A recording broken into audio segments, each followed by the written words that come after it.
बंदी छोड़ सतगुरु रामपाल जी परमेश्वर जी की जय हो। भाई और बहनों, पुस्तक भोगेगा अपना कियारे, इस पर वीडियो बनाने की श्रृंखला जारी है। इसी श्रृंखला में आज हमारा ये 7वें नंबर का वीडियो है। और आप जी ने पिछले वीडियो में देखा कि किस प्रकार से 2006 का करोथा कांड हुआ। करोथा कांड में करोथा गांव के लोगों की, डिग्गल गांव के लोगों की, बागपुर गांव के लोगों की या अन्य लोगों की प्रत्यक्ष या अप्रत्यक्ष रूप में जैसी भी सतलोक आश्रम करोथा के ऊपर हमला करने की भूमिका रही, उसी हिसाब से आगे चलकर इस कर्म फल के नियम के तहत उन परिवारों का सर्वनाश हुआ, उनका सत्यानाश हुआ।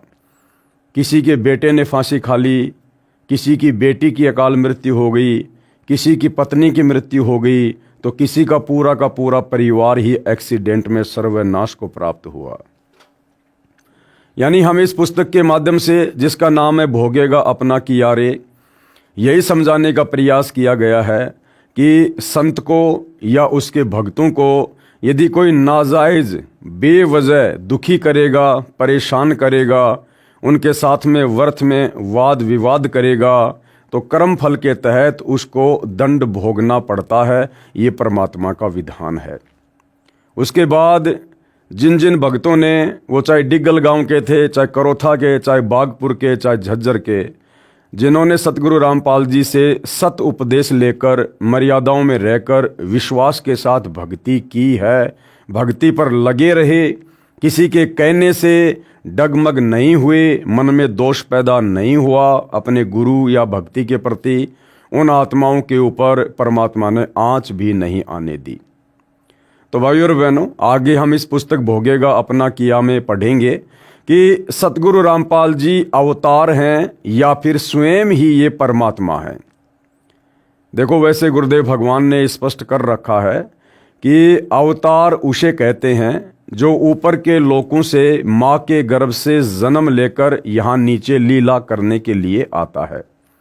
जैसे विष्णु जी श्री राम रूप में आए, अयोध्या में जन्मे, कौशल्या के गर्भ से जन्म लिया। द्वापर में वही विष्णु श्री कृष्ण जी के रूप में देवकी के गर्भ से जन्म लेते हैं, अपनी लीला करते हैं, जैसा भी काल ने उनको एक स्टोरी लिख कर दी थी। लेकिन परमात्मा के विषय में गुरुदेव भगवान ने बताया कि परमात्मा का कोई अवतार नहीं होता है, ना परमात्मा किसी को सतलोक से अवतार रूप में धरती पर भेजते हैं, क्योंकि परमात्मा स्वयं समर्थ है। और कहते हैं समर्थ का काम उसी को साजे और करे तो मूर्ख बाजे। तो भाई और बहनों, कबीर परमात्मा स्वयं ही अपना अवतार बनकर धरती पर प्रकट होते हैं और अपनी लीला करते हैं, तत्व ज्ञान का प्रचार प्रसार करते हैं, अपनी आत्माओं को सत भक्ति देकर उन्हें सतलोक जाने का राह दिखाते हैं। तो लेखक के शब्दों में, यानी सतलोक आश्रम से जुड़े भगत ने ये पुस्तक भोगेगा अपना कियारे लिखी है। तो उनके शब्दों में सतगुरु रामपाल जी स्वयं परमात्मा हैं या फिर परमात्मा के द्वारा भेजे गए कोई अवतार हैं। चलिए देखते हैं। परमात्मा का अवतार संत रामपाल जी महाराज सामान्य व्यक्ति नहीं हैं, ये विश्व कल्याण के लिए परमात्मा ने भेजे हैं। भाई और बहनों, लेखक कह रहा कि संत रामपाल जी सामान्य व्यक्ति नहीं है। अब सामान्य व्यक्ति कैसा होता है? भाई, दिखाई तो सब व्यक्ति एक जैसे दिखाई देते हैं, चाहे विशेष हो चाहे सामान्य हो। विशेष आदमियों के सिर पर कोई सींग तो होते नहीं है। सामान्य व्यक्ति जैसा होता है वैसा ही विशेष व्यक्ति होता है। लेकिन आध्यात्मिक तरीके से यदि हम विचार करें तो सामान्य व्यक्ति वो होता है जो माँ के गर्भ से जन्म लेकर बाहर दुनिया में आता है, जो जेर में लिपटकर, गंदगी में लिपटकर माँ के गर्भ से बाहर आता है।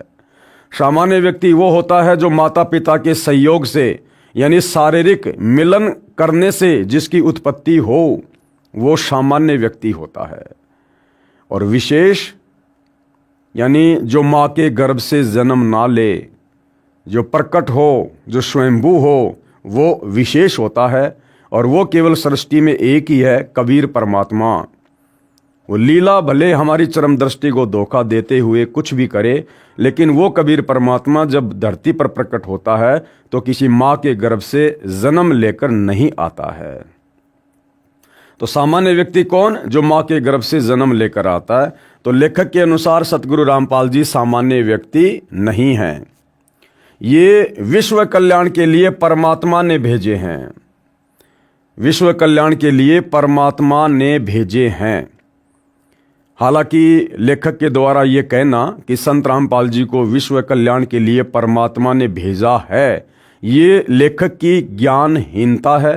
अभी लेखक को अपने गुरु के द्वारा दिया गया तत्व ज्ञान अच्छे से समझ में नहीं आया है। अन्यथा भाइयों और बहनों, यदि हम चारों युगों का इतिहास उठाकर देखें और परमात्मा का भक्ति विधान अगर गहरी नज़र से देखें, पढ़ें, समझें, तो कबीर परमात्मा जी ने सतलोक से किसी को भी अवतार के रूप में धरती पर नहीं भेजा है। किसी भी आत्मा को सतलोक से इस काललोक की आत्माओं को मुक्त करवाने के लिए संदेशवाहक के रूप में, अवतार के रूप में नहीं भेजा है। अपने ज्ञान का दूत, अपने ज्ञान का संदेशवाहक ये कबीर परमात्मा स्वयं ही सतलोक से चलकर पृथ्वी पर आता है।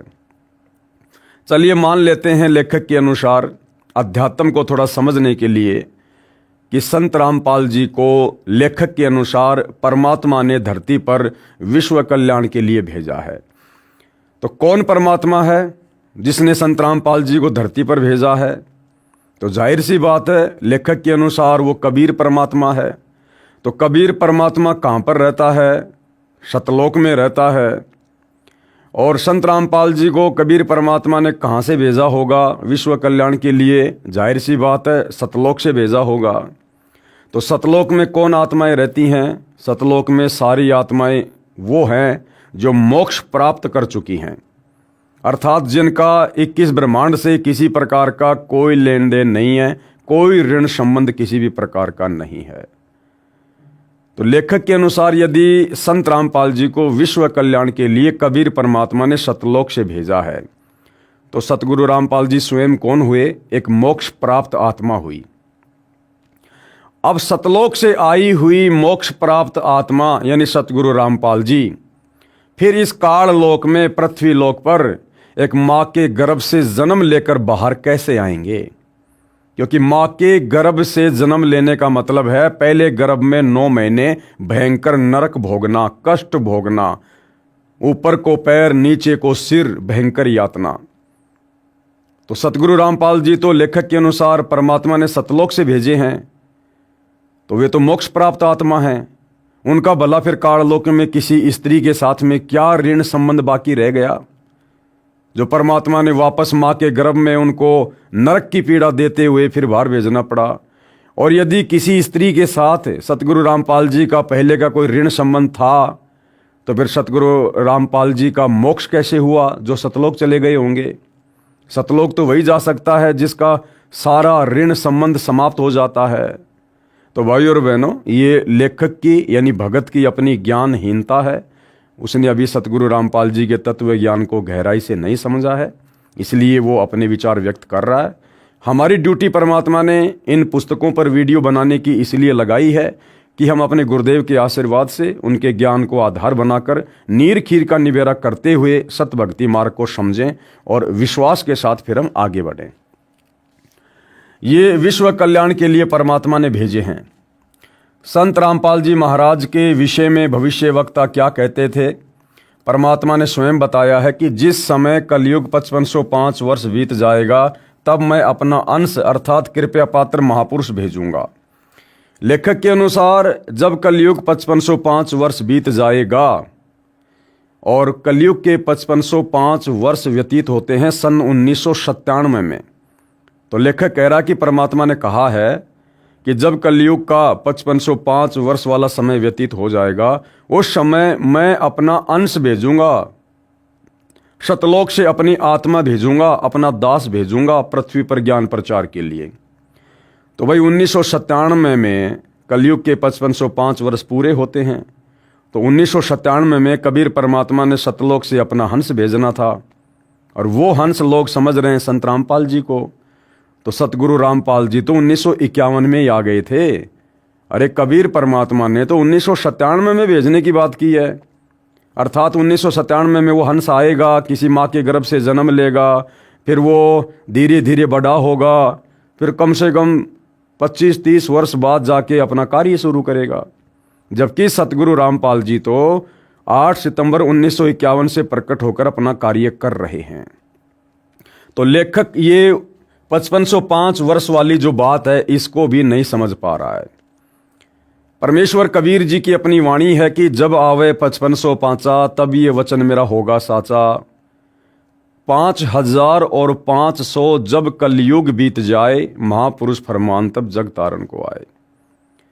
तो 1997 के बाद में कबीर परमात्मा सतगुरु रामपाल जी ने देश और दुनिया के सामने ये हमारे धर्मशास्त्रों में, वेदों में, गीता में, पुराणों में, अन्य धर्मों के धर्म ग्रंथों में, बाइबल में, कुरान मजीद में, कुरान शरीफ में, तौरेत में, जबूर में, इंजिल में, गुरु ग्रंथ साहिब में जो सत्य ज्ञान सृष्टि रचना के विषय में, कबीर परमात्मा के विषय में, शतलोक के विषय में छुपा हुआ था, जिस ज्ञान का सार कोई भी धर्मगुरु इन शास्त्रों से निकालकर आज तक समाज को नहीं दे पाया, वो सत्य ज्ञान उस कबीर परमात्मा सतगुरु रामपाल जी ने कलयुग के 5505 वर्ष पूरे होने के बाद समाज के सामने सोशल मीडिया के माध्यम से प्रस्तुत करने थे। इसलिए परमात्मा ने यहाँ पर इस प्रकार की वाणी कही है। अन्यथा भाई सतगुरु रामपाल जी तो 1951 में ही धरती पर आ चुके थे। कृपया पढ़िए तथा जाने संत रामपाल जी महाराज कौन है। अब कुछ भविष्य वक्ताओं की भविष्यवाणियां हैं उस महान संत के ऊपर, उस महान पुरुष के ऊपर जिनको सतगुरु रामपाल जी के नाम से जाना जाता है। अमेरिका की भविष्यवक्ता फ्लोरेंस की महत्वपूर्ण भविष्यवाणी।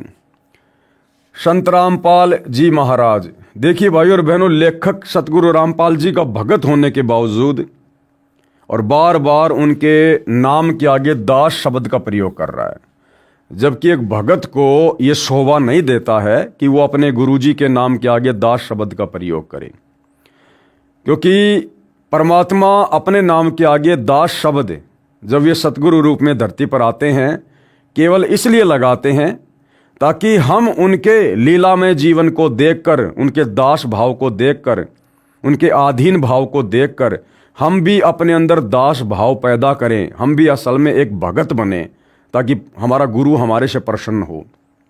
तो भगत को इतना ज्ञान हो जाना चाहिए कि परमात्मा किसी का दास नहीं होता है, परमात्मा तो सतलोक से चलकर यहाँ दास बनाने के लिए आता है। लेकिन फिर भी जैसा भी है, हम अपने गुरुदेव के नाम के आगे दास शब्द का प्रयोग नहीं कर सकते। संत रामपाल जी महाराज के विषय में की गई भविष्यवक्ता फ्लोरेंस की सटीक भविष्यवाणी।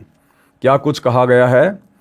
अमेरिका की विश्वविख्यात भविष्यवक्ता फ्लोरेंस ने अपनी भविष्यवाणियों में कई बार भारत का जिक्र किया है। The fall of sensational culture नाम की अपनी पुस्तक में उन्होंने लिखा है कि सन 2000 आते आते प्राकृतिक संतुलन भयावह रूप से बिगड़ेगा, लोगों में आक्रोश की प्रबल भावना होगी, दुराचार पराकाष्ठा पर होगा, पश्चिमी देशों के विलासितापूर्ण जीवन जीने वालों में निराशा, बेचैनी और अशांति होगी। पश्चिमी देश कौन से? अमेरिका, इंग्लैंड, ये जो विकसित देश अपने आप को कहते हैं। तो सन 2000 के बाद में उन देश में रहने वाले लोगों के अंदर भक्ति के अभाव से, आध्यात्मिकता के अभाव से उनमें निराशा छा जाएगी। अपने आप को वो अकेला सा महसूस करेंगे, लाचार सा महसूस करेंगे, उनका मन किसी चीज़ पर स्थिर नहीं रहेगा, एक अनजानी सी बेचैनी सी रहेगी बिना भक्ति के, बिना भगवान के, क्योंकि उनके पुण्य धीरे धीरे नष्ट होंगे और पाप कर्म धीरे धीरे बढ़ेंगे। तो पाप कर्मों के बढ़ने से फिर ऑटोमेटिक बेचैनी और परेशानियों का जीव ने सामना करना पड़ता है। अतृप्त अभिलाषाएं, अतृप्त अभिलाषाएं क्या होती है? यानी जो मर्जी भौतिक सुख सुविधा प्राप्त कर लो, लेकिन फिर भी मन की संतुष्टि ना होना, एक बेचैनी सी बने रहना जोर पकड़ेगी, जिससे उनमें आपसी कटुता बढ़ेगी, चारों ओर हिंसा और बर्बरता का वातावरण होगा। ऐसा वातावरण होगा कि चारों ओर हाहाकार मच जाएगा। लेकिन भारत से उठने वाली एक नई विचारधारा, भारत से क्या विचारधारा उठेगी? आध्यात्मिक विचारधारा, सत्य भक्ति की विचारधारा। कौन उठाएगा? वह महापुरुष सतगुरु रामपाल जी। लेकिन भारत से उठने वाली एक नई विचारधारा इस घातक वातावरण को समाप्त कर देगी। वह विचारधारा वैज्ञानिक दृष्टिकोण से सामंजस्य और भाईचारे का महत्व समझाएगी। वह ये भी समझाएगी कि धर्म और विज्ञान में आपस में विरोध नहीं है, कि धर्म और विज्ञान में आपस में विरोध नहीं है। यानी ये जो विज्ञान है, जो वैज्ञानिक उपकरण हैं, वैज्ञानिकों को जो ये दिमाग देकर ये इंस्ट्रूमेंट बनवाए गए हैं, ये इंसान की खोज नहीं है, इंसान की उपलब्धि नहीं है। उस परमात्मा ने ही भक्ति में सहयोग के लिए, हमारे कार्यों को आसान करने के लिए ये इस प्रकार की थोड़ी बहुत विज्ञान हम इंसानों को दी है। और ये जो विज्ञान है ये भक्ति मार्ग में सहयोगी है, भक्ति मार्ग को समझने में सहयोगी है। जैसे आज हमारे पास में मोबाइल है, हम जब चाहें अपने भगत भाई बहनों से बात कर सकते हैं, परमात्मा की हम चर्चा कर लें। जब चाहे मोबाइल में, टीवी में, इंटरनेट से, यूट्यूब पर हम भगवान के सत्संग सुन सकते हैं। आज मालिक ने इसी विज्ञान के माध्यम से वैज्ञानिकों के द्वारा साधन बनवा दिए, गाड़ियाँ बनवा दी, एरोप्लेन बनवा दी। हम जो दूरी एक महीने में पूरी किया करते थे, आज हम इस विज्ञान के द्वारा बनाए गए साधनों के माध्यम से मात्र 2 घंटे में, 5 घंटे में पूरी कर सकते हैं। तो विज्ञान जो है धार्मिकता में सहयोगी है, यदि कोई उसका सही से उपयोग करना चाहे तो। आध्यात्मिकता की उच्चता और भौतिकता का खोखलापन सबके सामने उजागर करेगी।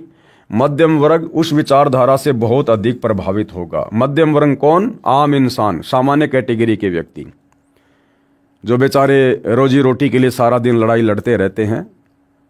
वो व्यक्ति भक्ति मार्ग से सबसे पहले जुड़ेंगे, क्योंकि जिनके पास में ज़्यादा पैसा है उनको तो भगवान की आवश्यकता नहीं। जो बिल्कुल गरीब है उनकी सोच भक्ति और भगवान तक जाती नहीं। तो बीच वाला जो व्यक्ति है, जो ना सुख में है, ना दुख में है, ना ऊंचा है, ना नीचा है, ना अमीर है, ना गरीब है, तो वो मध्यम वर्गीय व्यक्ति भक्ति को जल्दी ग्रहण करेगा। मध्यम वर्ग उस विचारधारा से बहुत अधिक प्रभावित होगा। ये वर्ग समाज के सभी वर्गों को अच्छे समाज के निर्माण के लिए उत्प्रेरित करेगा। ये विचारधारा पूरे विश्व में चमत्कारी परिवर्तन लाएगी, यानी भक्ति से ही विश्व का भला होगा। मुझे अपनी छठी अतीन्द्रिय शक्ति से ये एहसास हो रहा है कि इस विचारधारा को जन्म देने वाला वह महान संत भारत में जन्म ले चुका है। अब देखो भाइयों और बहनों, ये जितने भी भविष्यवक्ता होते हैं ये केवल अपने पूर्व जन्म की भक्ति के अनुसार जैसा भी इनको आभास होता है ये सामने पेश कर देते हैं। इन भविष्यवक्ताओं को ये नहीं पता होता है कि परमात्मा जन्म लेता है या प्रकट होता है। इनको इन बातों से कोई लेना देना नहीं होता है। इनकी सोच वैसी ही होती है जैसे एक आम व्यक्ति की होती है। तो अपनी सोच अनुसार उन्होंने लिख दिया कि वह महान संत भारत में जन्म ले चुका है। उस संत के ओजस्वी व्यक्तित्व का प्रभाव सबको चमत्कृत करेगा। संत का ओजस्वी व्यक्तित्व क्या होगा?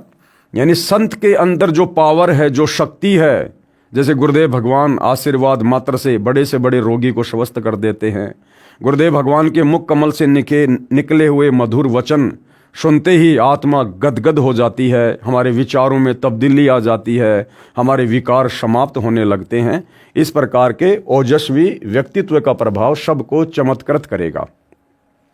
उसकी विचारधारा अध्यात्म के कम होते जा रहे प्रभाव को फिर से नई स्फूर्ति देगी। चारों ओर आध्यात्मिक वातावरण होगा, यानी पूरा संसार भक्तिमय होगा। संत की विचारधारा से प्रभावित लोग विश्व के कल्याण के लिए पश्चिम की ओर चलेंगे। पश्चिम की ओर चलने का मतलब है आगे देश और दुनिया को संदेशा देंगे। धीरे धीरे एशिया, यूरोप और अमेरिका पर पूरी तरह छा जाएंगे। उस संत की विचारधारा से पूरा विश्व प्रभावित होगा और उनके चरण चिन्हों पर चलेगा, यानी संत के पद चिन्हों पर चलेगा, उनकी शिक्षाओं पर चलेगा। पश्चिमी देश के लोग उन्हें ईसा, मुसलमान उन्हें एक सच्चा रहनुमा और एशिया के लोग उन्हें भगवान का अवतार मानेंगे।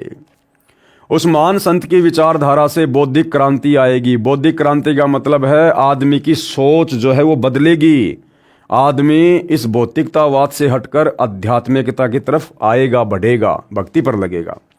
बुद्धिजीवियों की मान्यताएं बदलेंगी, उनमें ईश्वर के प्रति श्रद्धा और विश्वास की कोपलें फूटेंगी।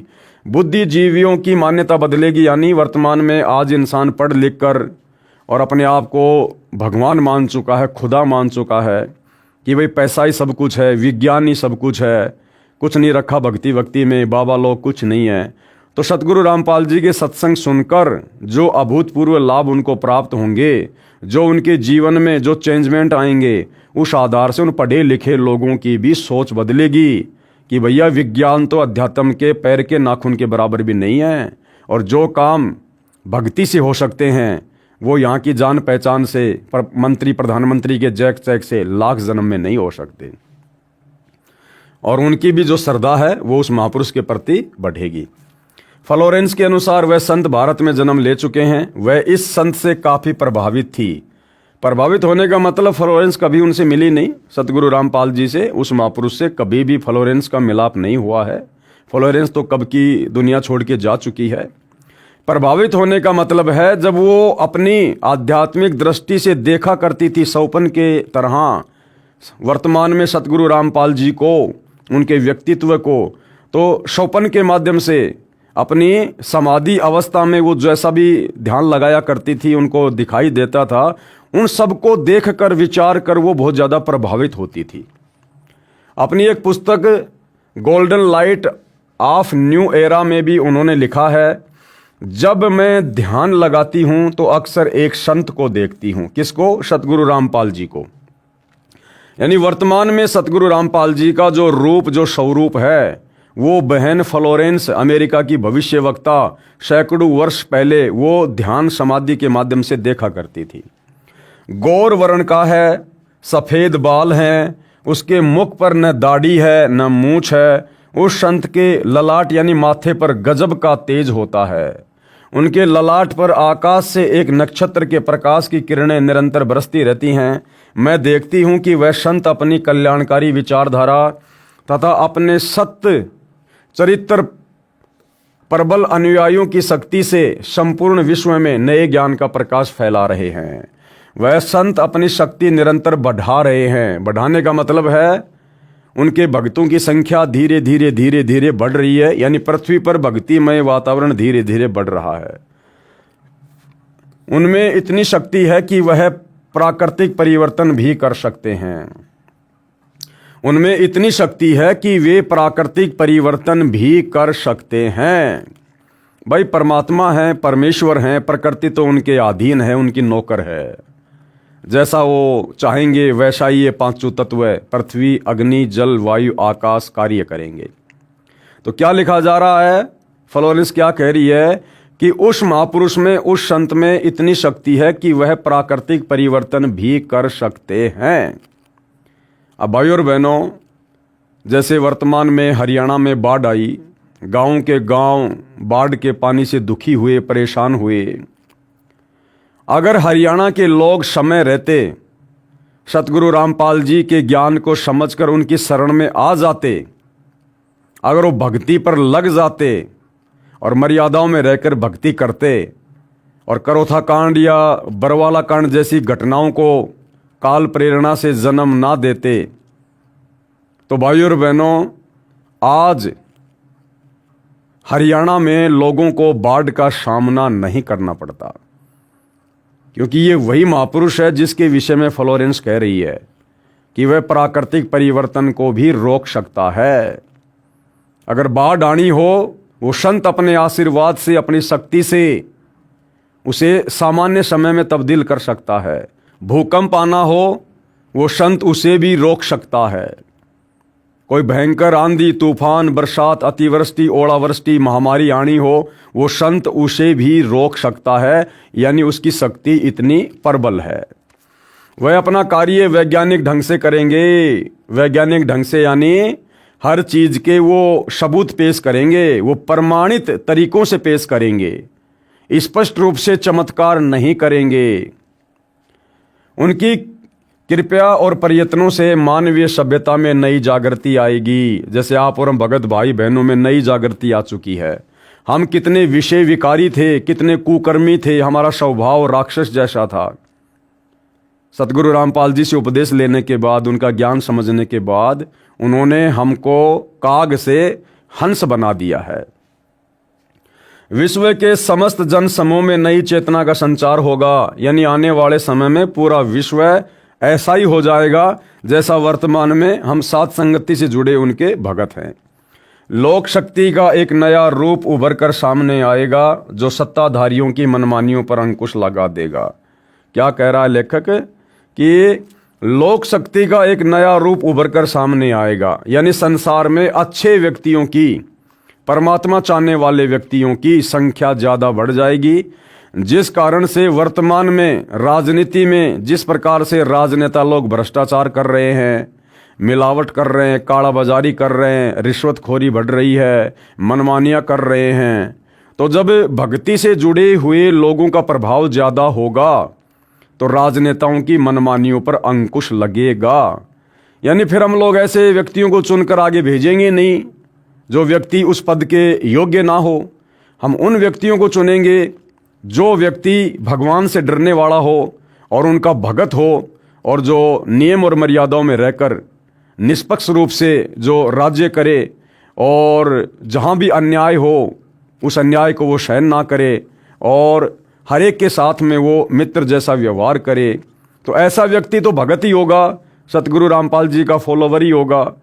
तो सतगुरु रामपाल जी का भगत यदि आने वाले समय में धर्म नीति के तहत राजनीति करेगा तो उससे विश्व का कल्याण ही होगा। मनोचिकित्सक तथा सम्मोहन कला के विश्व प्रसिद्ध ज्ञाता डॉक्टर मोरे बर्स्टीन की फ्लोरेंस से अच्छी दोस्ती थी। एक बार फ्लोरेंस ने उनसे भी कहा था, डॉक्टर, वह समय बड़ी तेजी से नज़दीक आ रहा है जब सत्ता लोलुप राजनेताओं की अपेक्षा, यानी वर्तमान में जो सत्ता की भूख लेकर भेड़िए की तरह जो केवल अपना स्वार्थ साधने में लगे हुए हैं राजनेता, उनकी अपेक्षा आप जैसे समाज सेवकों की बातें समाज अधिक ध्यान से सुनेगा। यानी भक्तों की बातें आने वाले समय में दुनिया में लोग सुनेंगे, भक्तों की बातों को लोग महत्व देंगे, और जो सत्ता से चिपके हुए राजनेता हैं, जो भक्ति से दूर हैं, लोग उन पर विश्वास नहीं किया करेंगे। 21वीं सदी के आते आते एक नई विचारधारा पूरे विश्व को प्रभावित करेगी। हर राष्ट्र में सच्चरित्र धार्मिक लोगों का संगठन लोगों के दिमाग में बैठी गलत मान्यताओं को बदल देगा। यानी जो लोग शास्त्र विरुद्ध साधना कर रहे हैं, उन लोगों की विचारधारा को जो उस महापुरुष के भगत हैं वो ज्ञान प्रचार के माध्यम से उनको ज्ञान समझाकर उनकी उन गलत शास्त्र विरुद्ध विचारधाराओं वाली मान्यताओं को बदल देंगे और परमात्मा से जोड़ेंगे। ये विचारधारा भारत से प्रस्फुटित होगी। यानी सबसे पहले संत का प्रचार प्रसार कहाँ से होगा? भारत देश से होगा, वहीं से पूरे विश्व में फैलेगी। मैं उस पवित्र स्थान पर एक प्रचंड तपस्वी को देख रही हूँ जिसका तेज बड़ी तेजी से फैल रहा है। मैं उस पवित्र स्थान पर, कौन सा पवित्र स्थान? सतलोक आश्रम बरवाला, जिला हिसार, हरियाणा, उसके विषय में यहाँ पर बात हो रही है। मैं उस पवित्र स्थान पर एक प्रचंड तपस्वी को देख रही हूँ जिसका तेज, यानी जिसका ज्ञान बड़ी तेजी से फैल रहा है। मनुष्य में सोए देवत्व को जगाने तथा धरती का स्वर्ग जैसा बनाने के लिए वह संत दिन रात प्रयत्न कर रहे हैं। यानी सतगुरु रामपाल जी का सबसे ज़्यादा जो प्रचार प्रसार है वो सतलोक आश्रम बरवाला से हुआ है।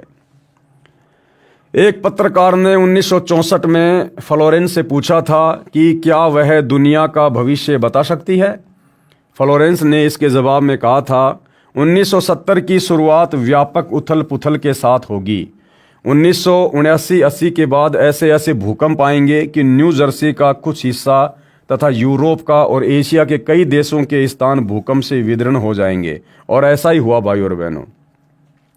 कुछ जलमग्न भी हो जाएंगे, यानी बहुत जगह बाढ़ भी आएगी।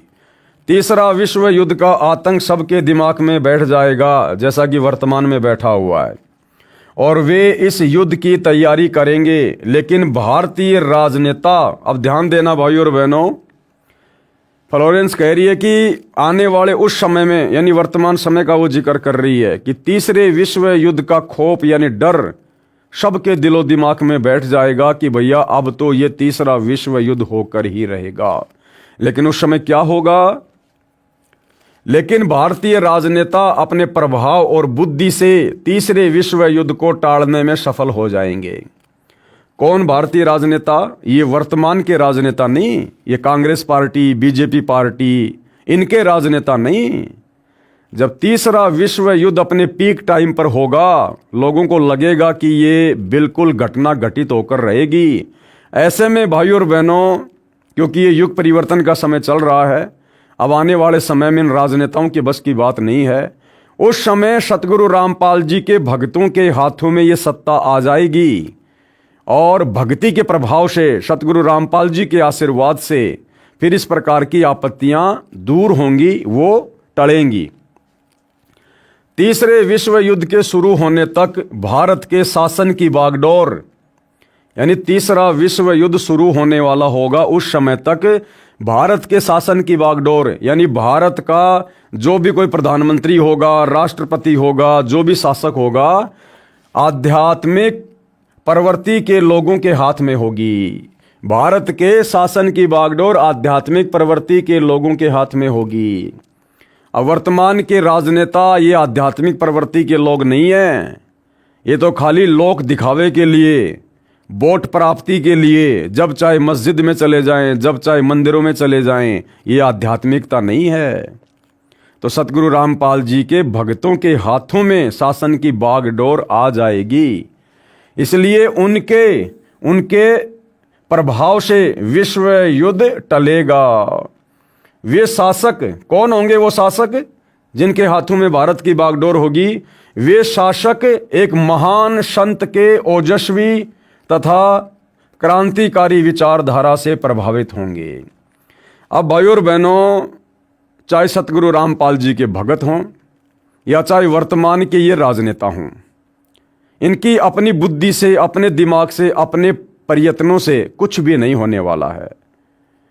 तो जो परिवर्तन होगा वो संत जी के विचारों से प्रभावित व्यक्तियों के माध्यम से होगा, और वो व्यक्ति चाहे संत जी के भगत हों या चाहे वर्तमान के राजनेता अंत में थक हार के ऊपर हाथ खड़े करके सतगुरु रामपाल जी के चरणों में गिड़गिड़ाकर उनसे उपदेश लेकर और प्रतिज्ञा करें, संकल्प करें कि अब हम जो शासन करेंगे आपके दिशा निर्देशन में करेंगे।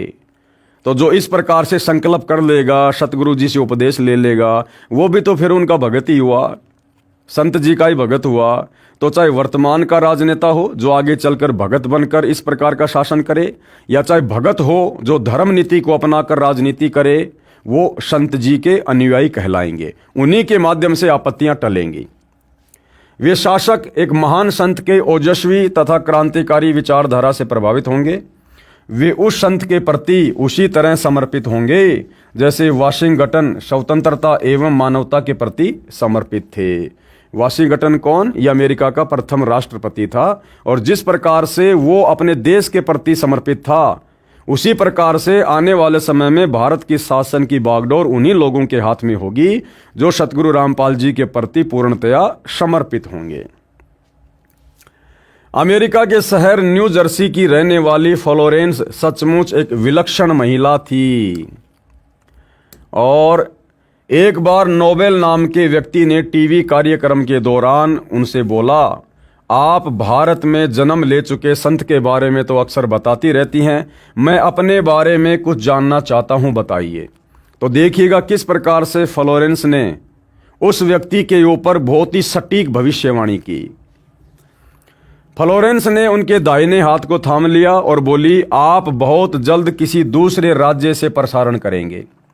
यानी जो वो व्यक्ति था वो एक टीवी चैनल पर एंकर था, और फ्लोरेंस ने उसका हाथ देकर कहा कि बहुत जल्दी आप यहाँ से हटकर किसी दूसरे राज्य में किसी टीवी चैनल पर ये कार्यक्रम दिखाने का कार्य किया करेंगे। नोबेल एक प्रसारण सेवा के कर्मचारी थे, यानी टीवी चैनल के एंकर थे। फ्लोरेंस की इस बात पर वह हंसने लगे। कुछ देर बाद बोले, आपने मुझसे ये अच्छा मजाक किया। यदि हमारी कंपनी के अधिकारी इस कार्यक्रम को देख रहे होंगे तो मैं दूसरे राज्य में जाऊं या नहीं, फिलहाल अपनी कंपनी से तुरंत निकाल दिया जाऊंगा। कुछ ही मिनटों के बाद टीवी के कंट्रोल रूम का फोन घनघना उठा। फोन नोबेल के लिए था जो फ्लोरेंस का इंटरव्यू ले रहा था। उनकी कंपनी के एक जनरल मैनेजर उनसे बात करना चाहते थे। नोबेल ने जब फोन उठाया तो उन्होंने कहा, हमने न्यूयॉर्क से प्रसारण करने का काम शुरू करने का निर्णय लिया है, वहां तुम्हें ही भेजा जाएगा। यानी जैसा उसको नोबेल ने बताया था वैसा ही अगले 2 मिनट में तुरंत घटित हो गया। यानी इतनी सटीक उसकी भविष्यवाणी थी। तो हमने ये विश्वास करना पड़ेगा कि सतगुरु रामपाल जी के बारे में, उस महापुरुष के बारे में फ्लोरेंस ने जो भविष्यवाणियां लिखी हैं वो भी बिल्कुल सटीक होंगी। वहां तुम्हें ही भेजा जाएगा। अभी ये बात गुप्त रखना, इसकी घोषणा कल की जाएगी। मैं टीवी पर फ्लोरेंस के साथ तुम्हारी बातचीत देख रहा था। फ्लोरेंस ने तुम्हारे विषय में जो बताया है वह पूरी तरह सच है। आश्चर्य है कि उन्हें ये बात कैसे मालूम हो गई। तो आम सांसारिक व्यक्ति को तो भाई और बहनों आश्चर्य होना स्वाभाविक है, लेकिन जो आध्यात्मिक क्षेत्र के जो लोग होते हैं उन्हें इन बातों का पता होता है कि आध्यात्मिक शक्ति से कुछ भी देखा जा सकता है। अपने पूर्व जन्म की भक्ति कमाई से आदमी किसी का भविष्य भी देख सकता है, बता भी सकता है। नोबेल फ्लोरेंस का चेहरा देखता रह गया। कुछ पत्रकारों ने उनसे एक बार पूछा था कि वह भविष्य को कैसे देख लेती है तथा गायब व्यक्ति या वस्तुओं का पता कैसे लगा लेती है। तो फ्लोरेंस ने बताया, मुझे स्वयं नहीं मालूम कि ऐसा कैसे संभव हो जाता है, क्योंकि भाई और बहनों वो इसके पूर्व जन्म की भक्ति कमाई है। आप और हम भी इस प्रकार के बहुत बड़े बड़े भविष्यवक्ता अनेक जन्मों में रह चुके हैं। जैसे गोरखनाथ जी थे, वो आगे पीछे का बता दिया करते थे। रामचंद्र जी के गुरु वशिष्ठ थे, वो त्रिकालदर्शी थे, भूत भविष्य की बता दिया करते थे। तो वो भी एक प्रकार से भविष्यवक्ता थे और ये नोबेल भी भविष्यवक्ता थी। मैं भविष्य के विषय में एक बहुत महत्वपूर्ण बात बता रही हूँ।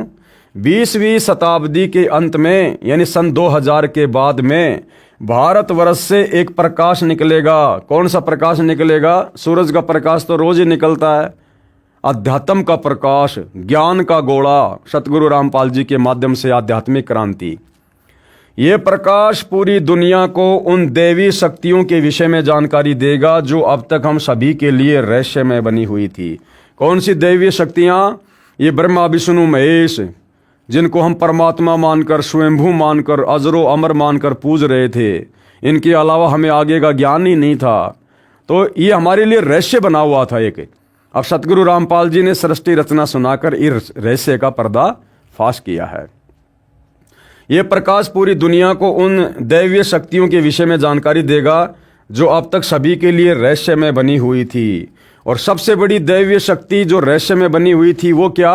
स्वयं कबीर परमात्मा, उनका सतलोक, उनका सचखंड, जिसके विषय में यहाँ किसी को बूंद का भी नहीं पता था कि सृष्टि रचना क्या है, सचखंड क्या है, सतलोक क्या है, मुक्ति का मार्ग क्या है, सार शब्द क्या है, सार नाम क्या है। तो इन सारी बातों की जानकारी अब हमें प्राप्त हुई है। देवी शक्तियों की जानकारी जो संत रामपाल जी महाराज द्वारा बताई गई है, एक दिव्य महापुरुष द्वारा ये प्रकाश पूरे विश्व में फैलेगा। वह सभी को सतमार्ग पर चलने की प्रेरणा देगा। समस्त दुनिया में एक नई सोच की ज्योति फैलेगी। जब मैं ध्यान अवस्था में होती हूँ यानी समाधि में होती हूँ तो अक्सर यह दिव्य महापुरुष मुझे दिखाई देता है। सतगुरु रामपाल जी उस बहन को सतलोक आश्रम बरवाला में और करोथा में बैठे हुए दिखाई दिया करते थे। जब वो बहन ध्यान लगाया करती थी तब वो भविष्यवाणी किया करती थी भारत के महान संत के बारे में। फ्लोरेंस ने बार बार इस संत या दिव्य महापुरुष का जिक्र किया है। साथ ही यह भी बताया है कि उत्तरी भारत के एक पवित्र स्थान पर वह मौजूद है। उत्तरी भारत यानी जो हरियाणा है वो भारत के उत्तर दिशा में है। तो उत्तरी भारत के एक पवित्र स्थान पर यानी सतलोक आश्रम बरवाला में बैठा हुआ वह महापुरुष संत रामपाल जी उस फ्लोरेंस को ध्यान अवस्था में दिखाई दिया करते थे। सज्जनों, उपरोक्त भविष्यवाणी तथा वर्तमान वाणी है जो परम संत रामपाल जी महाराज पर खरी उतरती है तथा इसी का समर्थन अन्य भविष्यवाणियां भी करती हैं जो आगे लिखी हैं।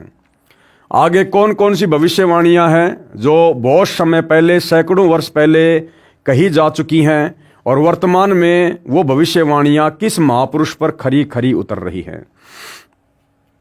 भाई बाले वाली जन्म साखी में प्रमाण है। भाई बाले वाली जन्म साखी क्या है? ये भाई बाला और मर्दाना ये आदरणीय नानक जी के दो शिष्य थे और ज़्यादातर ये नानक जी के साथ में रहे थे।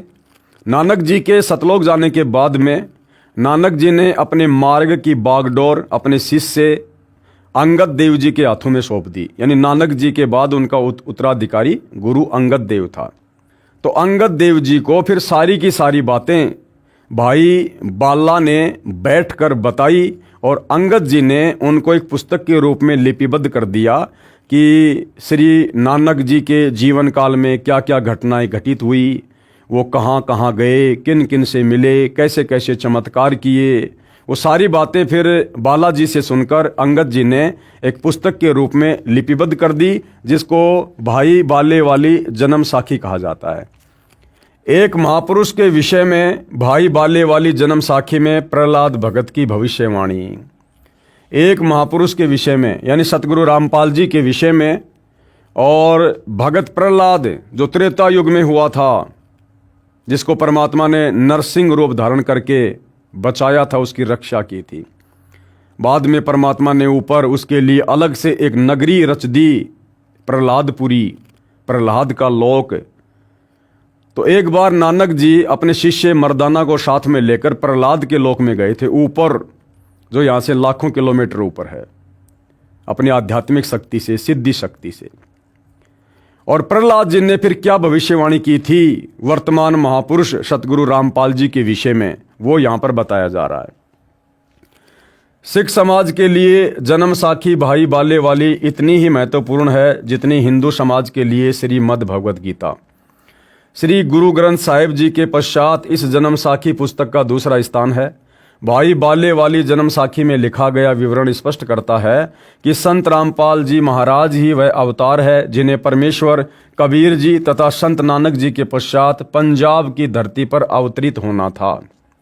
संत रामपाल जी महाराज 8 सितंबर 1951 को गांव धनाना, जिला सोनीपत, हरियाणा प्रांत, उस समय पंजाब प्रांत में था, भारत की पवित्र धरती पर श्री नंदराम जाट के घर जाट वर्ण में श्रीमती इंद्रो देवी की कोख से जन्मे।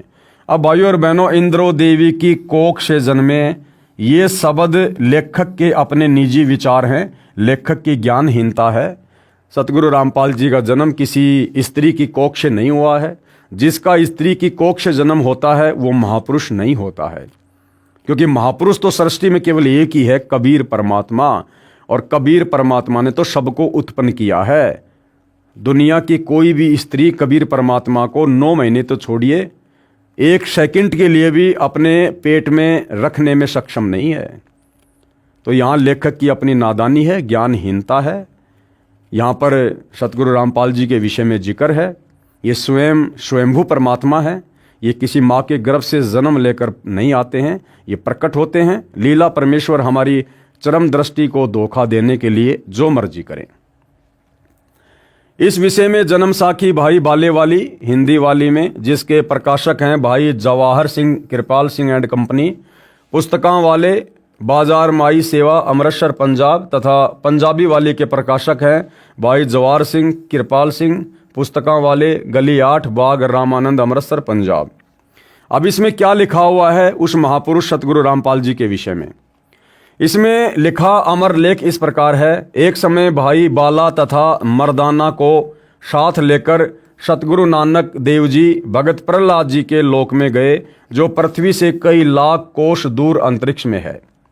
प्रहलाद ने कहा कि हे नानक जी, आपको परमात्मा ने दिव्य दृष्टि दी तथा कलयुग में बड़ा भगत बनाया है।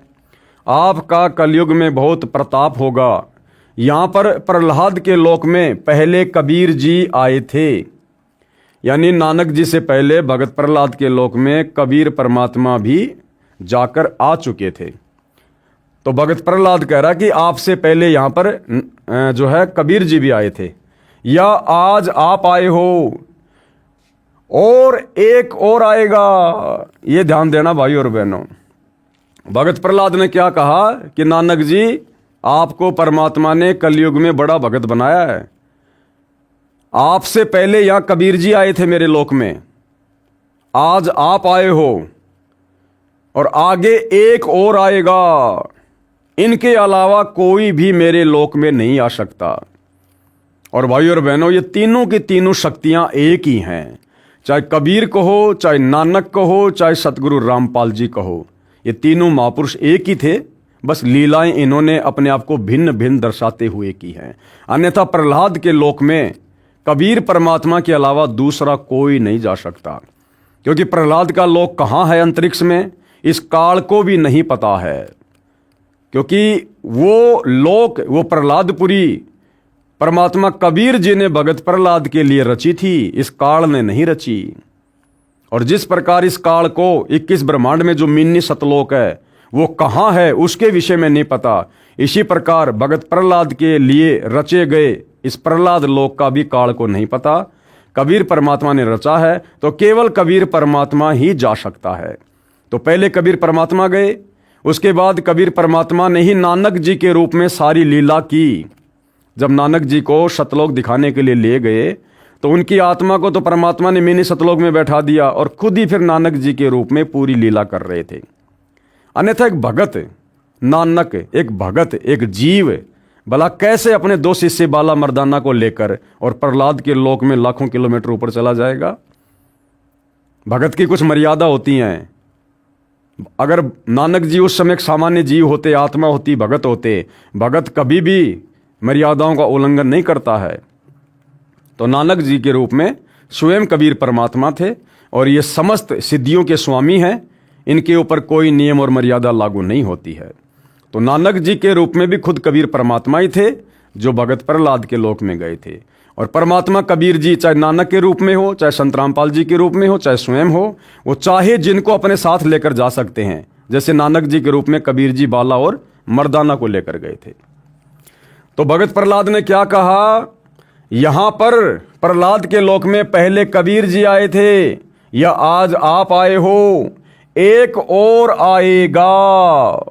अब वो एक और जो आएगा वो कौन है? एक और आएगा वो है सतगुरु रामपाल जी, स्वयं कबीर परमात्मा। यानी सतगुरु रामपाल जी भी भगत प्रहलाद के लोक में जाएंगे। भविष्यवाणी में लिखा है, पूर्व निर्धारित है, अपने कुछ भक्तों को भगत प्रहलाद के लोक में साथ लेकर जाएंगे।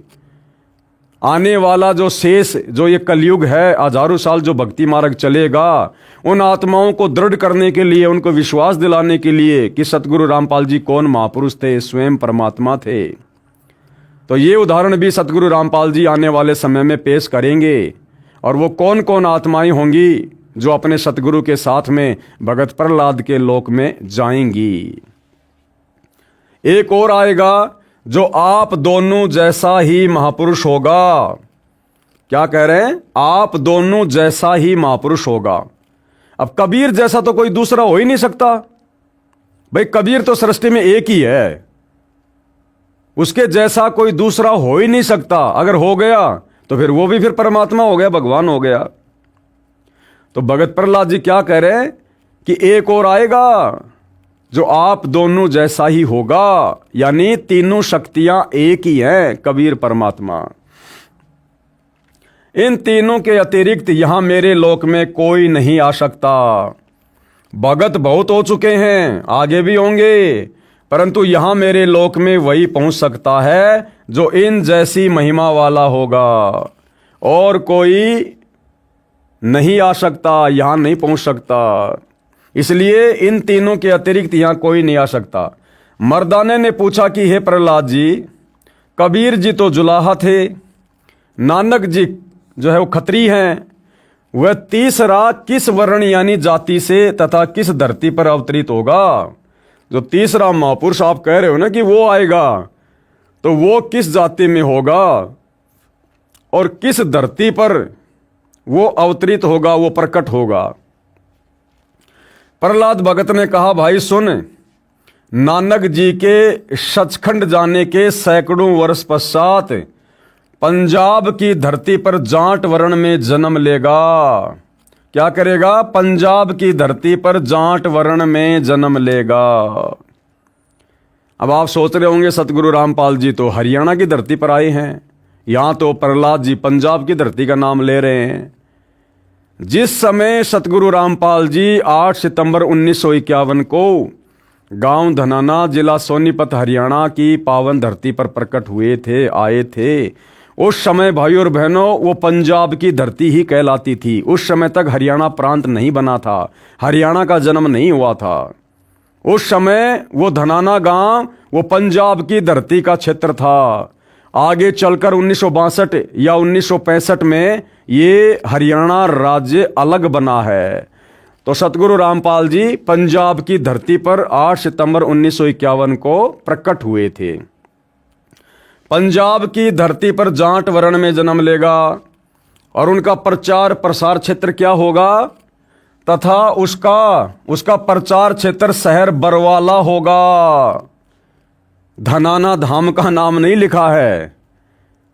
दास ने आपको बताया ना, सतगुरु रामपाल जी का मुख्य जो प्रचार प्रसार हुआ है, जो आगे होगा, वो सतलोक आश्रम बरवाड़ा से होगा, क्योंकि बरवाड़ा भविष्यवाणियों में पहले से अंकित है। अन्यथा वो जहां प्रकट हुए धनाना, तो वहीं का फ्लोरेंस ने क्यों नहीं बताया? तो फ्लोरेंस क्या कह रही थी कि जब मैं ध्यान अवस्था में होती हूं तो वो जिस स्थान पर बैठा है, मैं उस स्थान पर उसको बैठे हुए देख रही हूं, जहां से उसका प्रचार प्रसार फैल रहा है। तो फ्लोरेंस भी अपनी ध्यान अवस्था में सतलोक आश्रम बरवाड़ा को देखा करती थी। और भाई बाले वाली जन्म साखी में भी, और भगत उस प्रहलाद ने, जो पृथ्वी से लाखों किलोमीटर दूर ऊपर अंतरिक्ष में है उसका लोक, उस भगत प्रहलाद ने भी क्या कहा कि उसका प्रचार प्रसार क्षेत्र क्या होगा? बरवाला। हालांकि जन्म साखी में ये बटाला लिखा हुआ है, लेकिन बटाला नाम का जो भी शहर है उसमें कोई भी आज तक जाट जाति में कोई संत नहीं हुआ। तो ये लिखते समय जो ये लेखक थे, ये इनकी तरफ से ये मिसप्रिंट हुआ है। ये बाद में सतगुरु रामपाल जी ने बताया कि वो बटाला नहीं बरवाला है, बरवाला। एक बार सतगुरु रामपाल जी के मुख से थोड़ा सा सुन लीजिए। कि नानक साहिब जी के साथ मर्दाना जी एक बार प्रहलाद जी के लोक में चले गए। ये देखिएगा, ये वही प्राण संगली है गुरु नानक देव जी की। ये जन्म साखी है भाई बाला वाली, ये आपको पहले भी दिखाई थी। अब इसके आपको दिखाते हैं 272 पृष्ठ पे।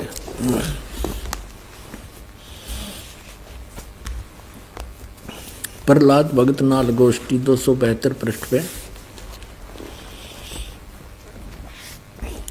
तो प्रहलाद भगत की जब नानक साहिब जी मर्दाना और बाला वहां पहुंचे प्रहलाद भगत के लोक में,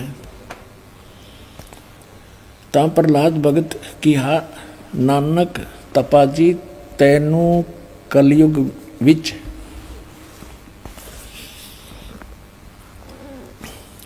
राम जी ने बड़ा भगत कीता है, अतः आपके संजोग आपकी संगति से बहुतियां का उपकार होएगा। तेरी श्री राम ने वड्डी नदर खोली है, तेरा वड्डा प्रताप होएगा। इस कलयुग विच अगे कबीर भगत ऐथे आया है।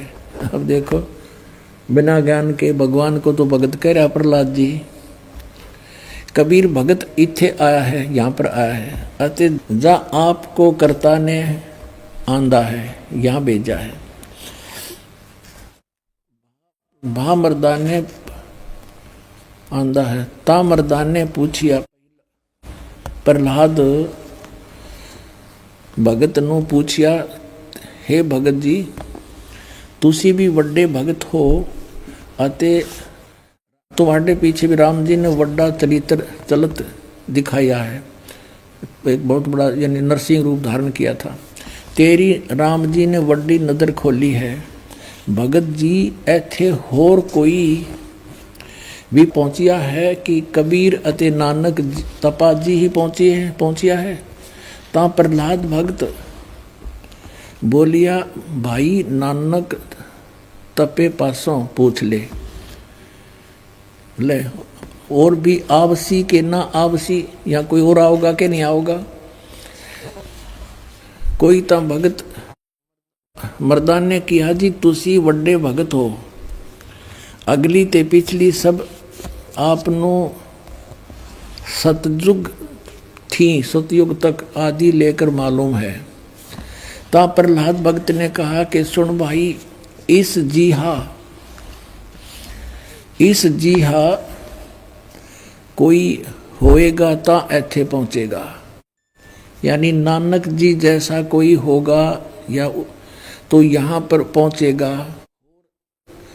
होरस दा ऐथे पहुंचण दा काम नहीं, होर आगे वड्डे वड्डे भगत होए हन अते होणगे, पर पहुंचिया कोई नहीं। ता फिर मर्दा ने पूछिया जी ऊ कद होए सी, और किते नेड़े जुग विच होसी, यानी वो कब होसी और को नेड़े तेड़े होगा या नजदीकी होसी।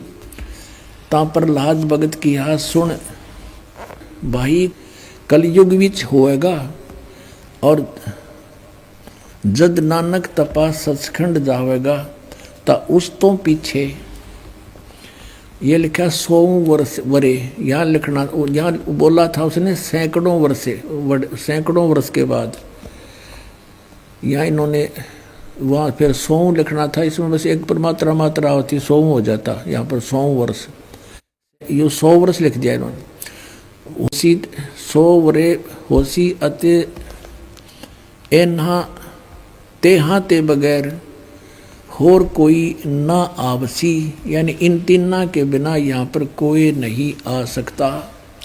ता मर्दान ने पूछिया जी तीन केड़े हन। ता प्रहलाद भगत की हा भाई, आगे कबीर होया है ते हुण नानक तपा हुआ है, अते फिर ऊ होसी। ता मर्दान ने पूछिया जी कबीर जुलाहा होया ते नानक खतरी होए, अते जी ऊ किस वर्ण होएगा, वो किस वर्ण विच होएगा, यानी किस जाति से होएगा, ते किस धरती पर होएगा होसी, और केड़े शहर ता। प्रहलाद भगत किहा भाई पंजाब की धरती ते, और वर्ण जट वर्ण होगा, यानी जाट जाति में होगा।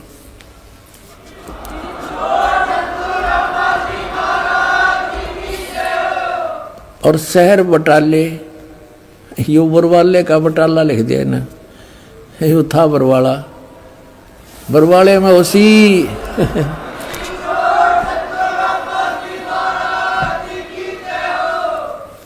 तो भाइयों और बहनों, ये क्लियर हुआ कि सतगुरु रामपाल जी का मुख्य प्रचार प्रसार का जो क्षेत्र है वो बरवाला था और आगे भी बरवाला ही रहेगा।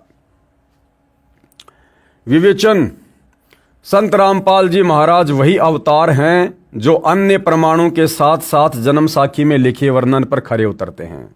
अब विचार करो भाइयों और बहनों, अब सतगुरु रामपाल जी का जन्म इंद्रो देवी की कोख से हुआ है या प्रकट हुए हैं, क्योंकि प्रहलाद जी ने क्या कहा कि जो तीसरा आएगा वो भी उन दोनों के जैसा ही महापुरुष होगा।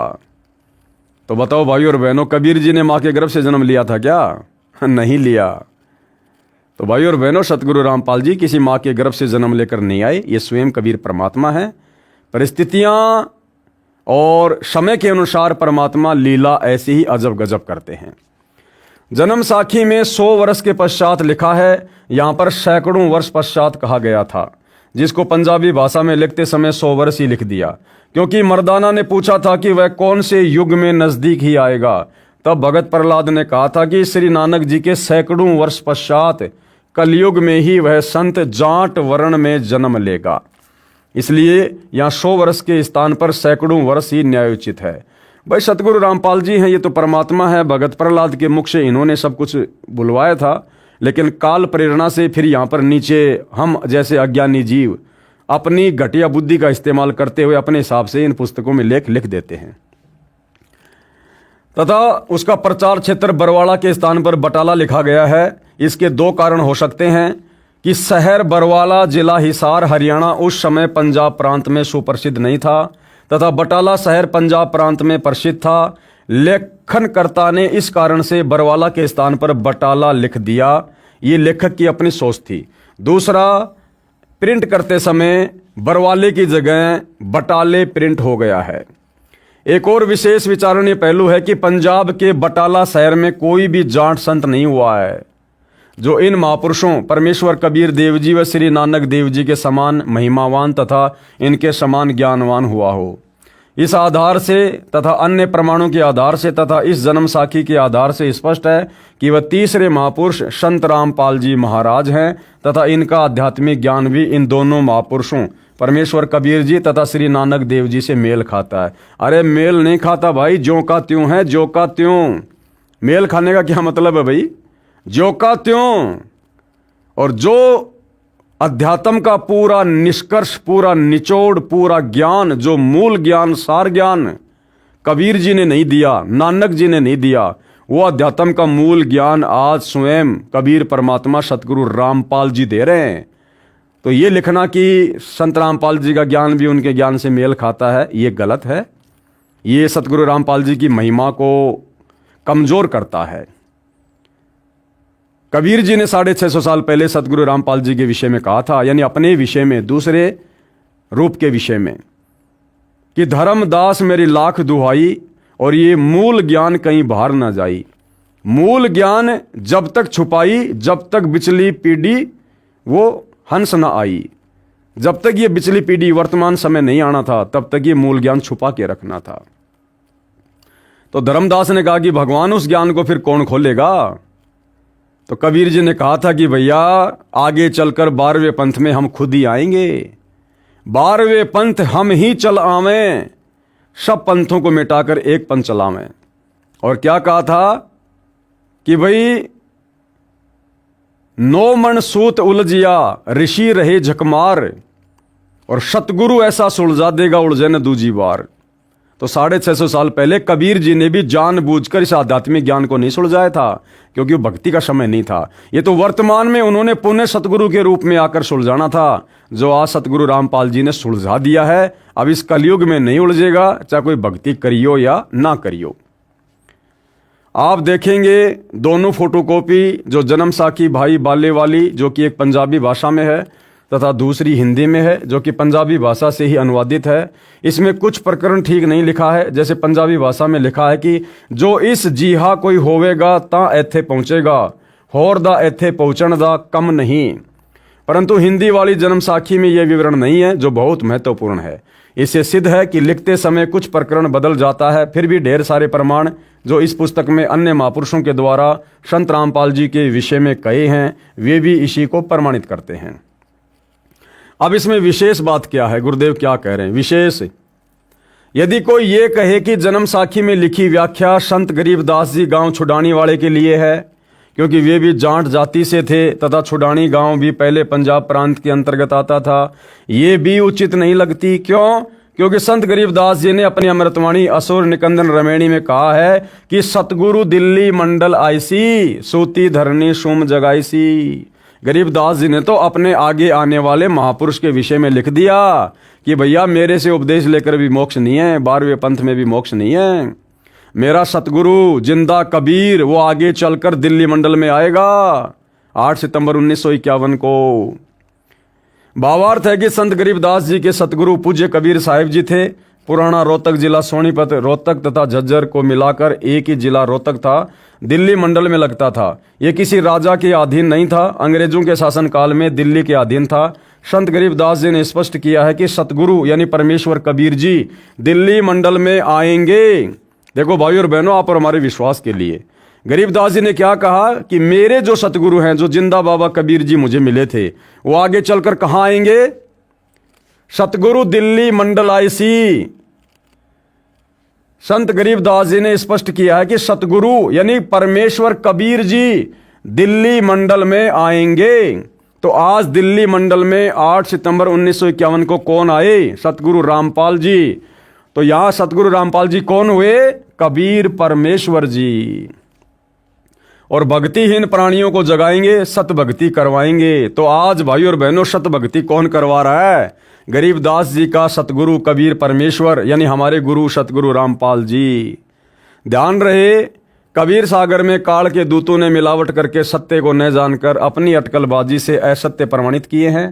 उनका नाश करने के लिए परमेश्वर कबीर जी ने अपने अंश अवतार संत गरीबदास जी द्वारा यथार्थ ज्ञान प्रचार करवाया है, जो संत गरीबदास जी की अमृतवाणी रूप में है। इसी बात की पुष्टि कबीर सागर के संपादक कबीर पंथी श्री युगलानंद बिहारी जी की उस टिप्पणी से होती है जो उन्होंने अनुराग सागर तथा ज्ञान सागर की भूमिका में की है। कहा है कि कबीर पंथियों ने ही कबीर पंथ के ग्रंथों का नाश कर रखा है, अपने अपने मत अनुसार फेर बदल करके अपने मत को जोड़ा है। मेरे पास अनुराग सागर तथा ज्ञान सागर की कई प्रतिक्रियाएं रखी हैं, जिनमें से एक दूसरे से मेल नहीं खा रही है। कहने का मतलब है कि कबीर सागर में पिछले 500-600 वर्षों के अंतराल के दौरान काल प्रेरणा से कबीर पंथियों ने बहुत सारी मिलावट वाणियों में कर दी है, जिसको पूर्णतया शुद्ध करवाने के लिए एक नया संवेद सदग्रंथ साहिब लिखवाने के लिए कबीर परमात्मा जी ने गरीबदास जी को निमित्त बनाया। यानी गरीबदास जी के रूप में खुद ही कबीर परमात्मा थे, अपना डबल रोल कर रहे थे। तो गरीबदास जी का जो सूक्ष्म वेद है, सदग्रंथ साहिब है, जिसमें 24,000 वाणियां हैं, वो कंप्लीट 5वां वेद सूक्ष्म वेद है। संत रामपाल जी महाराज का जन्म श्री नंदराम जाट के घर 8 सितंबर 1951 को गांव धनाना, जिला सोनीपत, उस समय जिला रोहतक में हुआ था, जो वर्तमान हरियाणा तथा पंजाब प्रांत मिलकर उस समय एक ही पंजाब प्रांत था। परमेश्वर कबीर जी ने भी कहा था कि जिस समय कलयुग 5500 वर्ष बीत चुका होगा, मैं गरीबदास वाले 12वें पंथ में आगे आऊंगा। देखो, लेखक खुद लिख रहा है भाई और बहनों, लेखक खुद लिख रहा है कि कबीर जी ने क्या कहा था। कबीर परमेश्वर जी ने कहा था कि जिस समय कलयुग 5500 वर्ष बीत चुका होगा, मैं गरीबदास वाले 12वें पंथ में आगे स्वयं आऊंगा। अब बताओ, गरीबदास जी के 12वें पंथ में कबीर जी कहाँ आए भाई?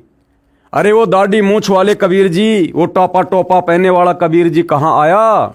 देखा आप लोगों ने कभी? वो कबीर जी तो 650 साल पहले ही मगर से सतलोक चले गए थे, जबकि वो कह रहे थे कि मैं तो गरीबदास जी के 12वें पंथ में आगे चल के खुद आऊंगा। तो आप में से किसी भाई ने कबीर जी को देखा है क्या? दाढ़ी वाले को, सर पे टोपी पहनने वाले को, जो हम फोटो में देखते हैं। तो लेखक खुद कह रहा कि कबीर जी खुद आएंगे गरीबदास जी के 12वें पंथ में। और गरीबदास जी के 12वें पंथ में संत रामपाल जी आए हैं, जिन्होंने 17 फरवरी 1988 को 12वें पंथ में प्रवेश किया और पहले कह दिया था कि 12वें पंथ हम ही चलावें, सब पंथों को मिटाकर एक पंथ चलावें।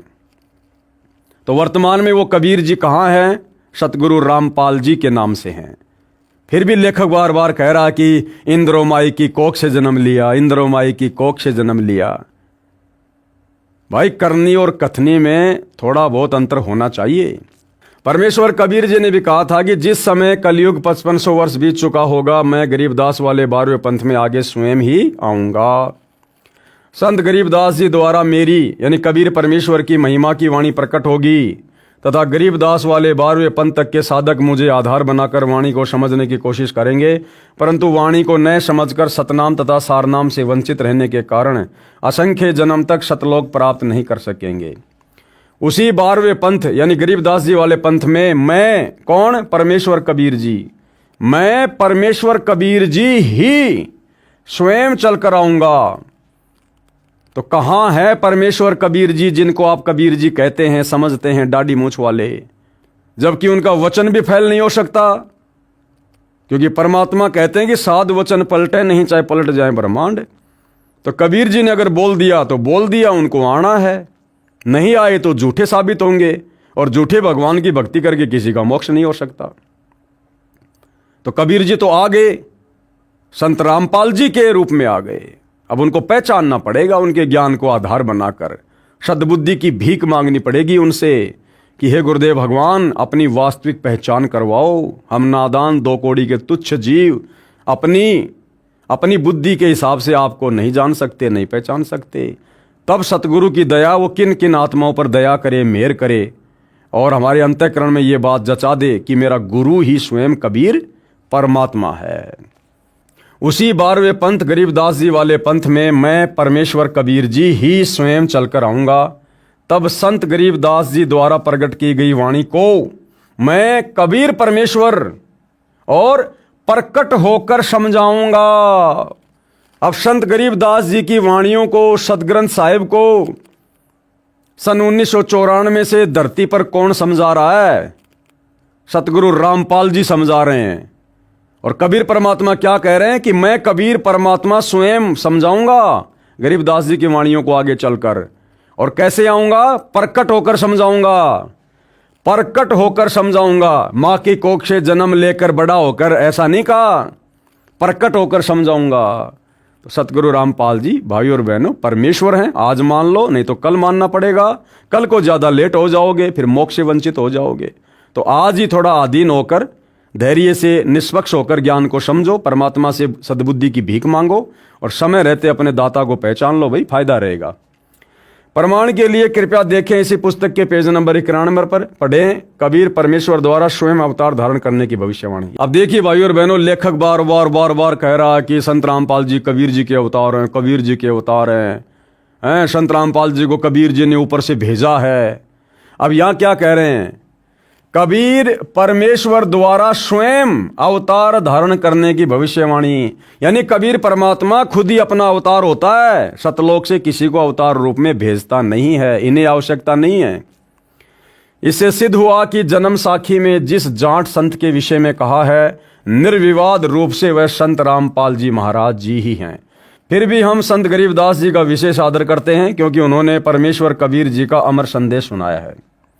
यदि कोई भ्रम उत्पन्न करे कि 10 गुरु साहिबानों में से भी किसी की ओर संकेत हो सकता है, यानी नानक जी के बाद में जो और सिख धर्म में गुरु हुए हैं, तो कोई कहे कि भाई वो तो अन्य हमारे गुरु साहिबानों के विषय में लिखा है। इसके लिए याद रहे कि 10 सिख गुरु साहिबानों में से कोई भी जाट वर्ण से नहीं है। 10 गुरु साहिबानों में कोई भी जाट जाति से नहीं था। और भगत प्रहलाद ने तो जाट वर्ण में आने की बात कही है। दूसरे सिख गुरु श्री अंगद देव जी खत्री थे। तीसरे गुरु जी श्री अमरदास जी भी खत्री थे। चौथे गुरु जी श्री रामदास जी भी खत्री थे तथा 5वें गुरु श्री अर्जुन देव जी से लेकर 10वें तक अंतिम श्री गुरु तेग बहादुर सिंह जी तक श्री गुरु रामदास जी की संतान अर्थात खत्री थे। फिर भी हम सभी सिख गुरु साहिबानों का विशेष आदर करते हैं। संत रामपाल जी महाराज क्या कहते हैं? जीव हमारी जाति है, मानव धर्म हमारा, हिंदू मुस्लिम सिख ईसाई धर्म नहीं कोई न्यारा। और परमेश्वर कबीर जी ने कहा है, जाति न पूछो संत की, पूछ लीजियो ज्ञान, मोल करो तलवार का, पड़ी रहन दो म्यान। अर्थात इन दोनों वाणियों का एक ही अर्थ है। ये दोनों वाणियां एक ही महापुरुष के विचारों की ओर संकेत कर रही हैं। अर्थात सतगुरु रामपाल जी स्वयं ही कबीर परमात्मा हैं। कृपया प्रमाण के लिए देखिए फोटोकॉपी जन्म साखी पंजाबी, गुरुमुखी पंजाबी भाषा वाली तथा हिंदी वाली, दोनों में आप जी सहज में समझ सकते हो कि वास्तविकता क्या है। जन्म साखियों के प्रकाशक हैं भाई जवाहर सिंह कृपाल सिंह, अमृतसर पंजाब। तो यहाँ पर फोटोकॉपी वगैरह लगाई गई है, आप जी देख सकते हैं। ये पंजाबी भाषा में है, जन्म साखी भाई बाले वाली। इस पर भी वही प्रकरण लिखा हुआ है कि कैसे कैसे नानक जी अपने दोनों शिष्य बांला और मर्दाना को लेकर भगत प्रहलाद के लोक में गए। और नीचे ये हिंदी वाली है, कृपया देखें फोटोकॉपी जन्म साखी भाई बाले वाली हिंदी वाली के पेज नंबर 305 की। ये सारा सब कुछ हिंदी में लिखा हुआ है। जैसे लिखा कि एक और महापुरुष होगा जो यहाँ पहुँच सकेगा। मर्दाने ने कहा, हे भगत वर, वह पुरुष कौन और कब होगा? प्रहलाद ने उत्तर दिया कि जब गुरु नानक देव जी आएंगे तो इनके 100 वर्ष पश्चात आएगा। अर्थात यहाँ केवल 3 आदमी ही आने हैं। ये आदमी लिखना थोड़ा सा अच्छा नहीं लगता है, महापुरुष। ये सब कुछ लिखा हुआ इसमें। प्रश्न नंबर 1, एक संस्कृत के विद्वान शास्त्री ने कहा कि आपके गुरु संत रामपाल जी महाराज संस्कृत नहीं पढ़े हैं। आप कहते हो कि उन्होंने श्रीमद् भगवद गीता का यथार्थ अनुवाद करके भक्तों को बताते हैं। ये कभी नहीं हो सकता, क्योंकि ये हमारी जीव सोच है भाई और बहनों, जबकि परमात्मा को पढ़ने की आवश्यकता नहीं है। परमात्मा तो सभी भाषाओं का जनक है। विश्व की, सृष्टि की सभी भाषाओं को परमात्मा ने ही जन्म दिया है। और हम इंसानों की भाषा को तो छोड़ो, परमात्मा तो 184 योनियों में जितने भी जीव जंतु हैं सूक्ष्म और दिखाई देने वाले, परमात्मा तो सबकी भाषा तो छोड़ो, उनके मन की बात को भी जानते हैं, क्योंकि परमात्मा सर्वज्ञ होते हैं। तो सतगुरु रामपाल जी के भगत ने क्या उत्तर दिया? संत रामपाल जी महाराज के भगत ने उत्तर दिया, शास्त्री जी उसी को परमात्मा का अवतार कहते हैं। परमात्मा का अवतार नहीं, परमात्मा कहते हैं जो भाषा का ज्ञान ना होते हुए यथार्थ अनुवाद कर दे। अरे भाषा को पढ़ के 10, 15, 20 साल संस्कृत पढ़ के, अंग्रेजी पढ़ के तो कोई भी अनुवाद कर दे। परमात्मा उसी को कहते हैं जो बिना पढ़े लिखे और एज इट इज अनुवाद कर दे, जो पढ़ा लिखा भी नहीं कर सकता। क्यों? क्योंकि परमेश्वर सर्वज्ञ हैं। सर्वज्ञ यानी सब कुछ जानने वाले, उन्हीं गुणों से युक्त उसका भेजा हुआ अवतार होता है। वह अवतार संत रामपाल जी महाराज जी हैं। ये लेखक की अपनी सोच है भाई और बहनों, अब आप समझ गए होंगे। आप तो केवल वेदों और गीता के अनुवाद से अचंभित हैं। संत रामपाल जी महाराज ने तो बाइबल तथा कुरान को यथार्थ रूप में बताया है, जिसे ईसाई धर्म के वर्तमान के फादर व पादरी तथा मुसलमान धर्म के मुल्ला व काजी भी नहीं समझ सके। कृपया पढ़िए पुस्तक ज्ञान गंगा में। एक महापुरुष के विषय में जय गुरुदेव की भविष्यवाणी, यानी जो जय गुरुदेव पंथ के जो प्रवर्तक श्री तुलसीदास जी, जो अब परलोक सिधार चुके हैं, उन्होंने भी उस महापुरुष यानी सतगुरु रामपाल जी के विषय में समय समय पर अपनी भविष्यवाणियाँ की है। जिस समय उनकी पूर्व जन्म की याददाश्त, या फिर यूँ कह लीजिए उनके पास में उनकी पूर्व जन्म की भक्ति कमाई शेष थी, तो परमात्मा ने उनको भी निमित्त बनाया अपने विषय में भविष्यवाणियों के लिए। एक महापुरुष के विषय में जय गुरुदेव की भविष्यवाणी, जय गुरुदेव पंथ के श्री तुलसीदास साहिब की विशेष भविष्यवाणी, जय गुरुदेव उर्फ राधा स्वामी पंथ मथुरा के परम संत की भविष्यवाणी, और ये है धर्माचार्यों राजनीतिज्ञों को नेक सलाह, यानी जो मनमुखी धर्म के ठेकेदार आचार्य शंकराचार्य बने बैठे हैं और जितने भी राजनीतिज्ञ लोग हैं, उनको सलाह दी जा रही है तुलसीदास जी के द्वारा कि आने वाला समय बड़ा खतरनाक है, बड़ा विषम है, सुधर जाओ, संभल जाओ, सदाचारी बन जाओ, नाम उपदेश ले लो, सत भक्ति करो तो बच पाओगे, अन्यथा ऐसे जाओगे जैसे गधे के सिर से सींग, क्योंकि आने वाला समय युग परिवर्तन का है। धर्म तब आएगा जब सब धर्म के लोग लड़ना छोड़ें। राष्ट्र की उन्नति तभी होगी जब राजनीतिक लोग लड़ना, आंदोलन, हड़ताल, तोड़फोड़, रिश्वत अथवा स्वार्थ एवं दल बदल छोड़ दें। मांस, मछली, शराब, ताड़ी भी छोड़ दें। इससे पहले देश की खुशहाली की जो बात करता है वह भविष्य के आने वाले संकट से बदहोश है। वह ये नहीं जानता है कि देश की प्रजा दुराचारी, चरित्रहीन, लड़ने भिड़ने व कामचोर, हड़ताली, आंदोलन, तोड़फोड़ करने वाली हो गई है। मांस, मछली, अंडों का भक्षण करने लगी है। शराब, ताड़ी व अन्य नशीली वस्तुओं के सेवन से प्रजा बदहोशी में आकर पागल बनकर कुत्तों की भांति लड़ने लगी है। वह देश की जनता अपनी गरीबी को कदापि नहीं मिटा सकती। ये साकारी पत्रिका में 8 जुलाई 1971 को लिखा गया है। फिर बाद में लिखा है अवतारी शक्तियों का जन्म हो गया है। अब यहां पर सतगुरु रामपाल जी के विषय में बड़ी ही सटीक भविष्यवाणी श्री तुलसीदास जी ने की है। भारतवर्ष में अवतारी शक्तियों ने जन्म ले लिया है। अनेक स्थानों पर वे बच्चों के रूप में पल रहे हैं और समय आने पर प्रकट हो जाएंगे, यानी सबके सामने आ जाएंगे। कहने का मतलब है सतगुरु रामपाल जी का उनके मिशन में जो आत्माएं सहयोग जो करेंगी, उन आत्माओं के विषय में ये भविष्यवाणी की हुई है। वरना यही बच्चे उनके विनाश का कारण बन जाएंगे। इन बच्चों को गोश्त व अंडा दिया जाता है तो वे मुंह फेर लेते हैं और इधर उधर देखते भी नहीं। माँ बाप इस बात का ध्यान रखें कि जो बच्चे इन चीज़ों को खाना नहीं चाहते उन्हें ज़बरदस्ती ना खिलाएं। अब क्या लिखा हुआ देखो भाई और बहनों, यहाँ सतगुरु रामपाल जी के विषय में बिल्कुल स्पष्ट भविष्यवाणी। वह अवतार जिसकी लोग प्रतीक्षा कर रहे हैं। कौन लोग? परमात्मा चाहने वाली आत्माएं, जिन्होंने सतयुग में परमात्मा को पाना चाहा, घर छोड़कर जंगलों में चले गए, घोर तप किए, लेकिन परमात्मा नहीं मिला, क्योंकि उनकी भक्ति विधि परमात्मा को पाने वाली शास्त्रों के अनुसार नहीं थी। तो युगों युगों से जो आत्माएं परमात्मा की तलाश में हैं, अब उनका वो समय बहुत नजदीक है। वह अवतार जिसकी लोग प्रतीक्षा कर रहे हैं 20 वर्ष का हो चुका है। ये भविष्यवाणी इन्होंने की 7 सितंबर 1971 को। 7 सितंबर 1971 को इन्होंने भविष्यवाणी की। वह अवतार जिसकी लोग प्रतीक्षा कर रहे हैं 20 वर्ष का हो चुका है। अब भाइयों और बहनों, 8 सितंबर 1951 को सतगुरु रामपाल जी सतलोक से चलकर धरती पर प्रकट हुए, दुनिया की नजरों में जन्म लिया। और यह भविष्यवाणी जय गुरुदेव ने की। यह कब? 7 सितंबर 1971। तो 8 सितंबर 1951 से लेकर 7 सितंबर 1971 पूरे 20 वर्ष हो रहे हैं। पूरे 20 वर्ष सतगुरु रामपाल जी के उस प्राकाट्य को। और जय गुरुदेव क्या कह रहा है?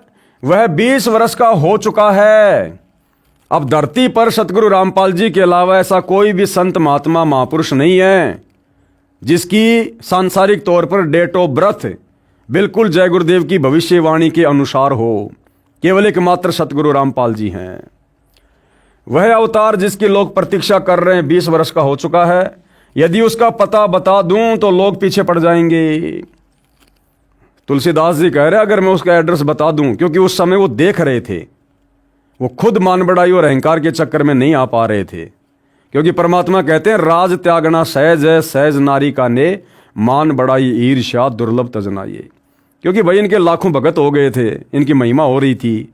ये कैसे बता देंगे एड्रेस? अगर एड्रेस बता दिया तो दुनिया इनको छोड़ के संत रामपाल जी के पास भाग जाती। और उस समय सतगुरु रामपाल जी चाहते भी नहीं थे कि जय गुरुदेव मेरा एड्रेस बताए। इसलिए जितना रिमोट सतगुरु रामपाल जी ने दबाया उतना ही जय गुरुदेव ने बोला। क्योंकि जिस समय भविष्यवाणी की गई थी 1971 में, उस समय सतगुरु रामपाल जी लीला में जीवन में अपनी पढ़ाई पढ़ रहे थे।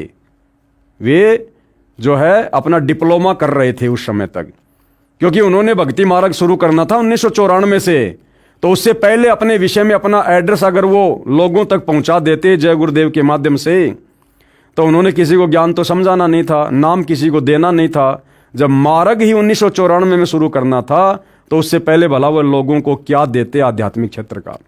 इसलिए केवल इतना ही कहकर छुड़वा दिया जय गुरुदेव के माध्यम से कि यदि अभी मैं उसका एड्रेस बता दूं तो लोग उसके पीछे पड़ जाएंगे। अभी ऊपर से आदेश बताने के लिए नहीं हो रहा। यानी सतगुरु रामपाल जी की जो प्रेरणा थी वो जय गुरुदेव जी को एड्रेस बताने की नहीं हो रही थी। मैं समय का इंतजार कर रहा हूं और सभी महात्माओं ने समय का इंतजार किया है। समय आने पर ही सबको सब कुछ मालूम हो जाएगा। तो भाइयों और बहनों, लाखों को तो मालूम हो गया है और बाकी दुनिया जो बेहोश है, मदहोश है, उसको युग परिवर्तन 2028 के बाद, कमर तुड़वाने के बाद पता हो जाएगा, सर्वनाश करवाने के बाद पता हो जाएगा कि सतगुरु रामपाल जी कौन शक्ति हैं। तो ये भविष्यवाणी पूरी की पूरी सतगुरु रामपाल जी के ऊपर बिल्कुल सटीक उतर रही है। फिर आगे क्या लिखा है? परिवर्तन का कारण भारतवर्ष बनेगा।